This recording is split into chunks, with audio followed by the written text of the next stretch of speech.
வணக்கத்துடன் பிஆர்டி தங்கம் வலைதள செய்தி சேனலுக்காக செய்தியாளர் ஈஸ்வரன். வன்னியர் சங்க இளைஞர்கள் பெருவிழா வருகின்ற மே மாதம் 11ஆம் தேதி மாமல்லபுரத்தில் நடைபெற உள்ளது. மருத்துவர் ஐயா நம்மளை அனைவரையும் அன்போடு அழைக்கின்றார். அது சம்பந்தமாக பாட்டாளி மக்கள் கட்சி தொண்டர்களும் பொறுப்பாளர்களும் வன்னியர் சங்கத்தினுடைய தொண்டர்களும் பொறுப்பாளர்களும் இந்த மாநாட்டில் கலந்து கொண்டு சிறப்பிக்க சம்பந்தமாக இன்று ஆற்காடு நகர செயலாளர் திரு பாஸ்கரன் தலைமையில் இந்த ஆலோசனை கூட்டம் நடைபெற்றது.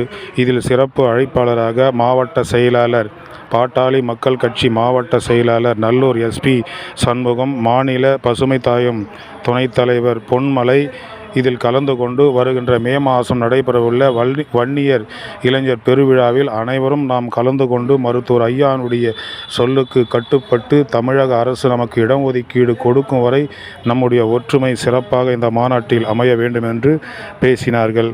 இதில் மேலும் அமுதா சிவா, திரு பழனி, திரு பகவான் கார்த்திக், திரு சரவணன், திரு சஞ்சீவி மற்றும் பாட்டாளி மக்கள் கட்சி சொந்தங்களும் வன்னியர் சங்க சொந்தங்களும் பொறுப்பாளர்களும் அனைவரும் நகரத்தில் உள்ள பிற அணி பொறுப்பாளரும் கலந்து கொண்டு இந்த கூட்டத்தை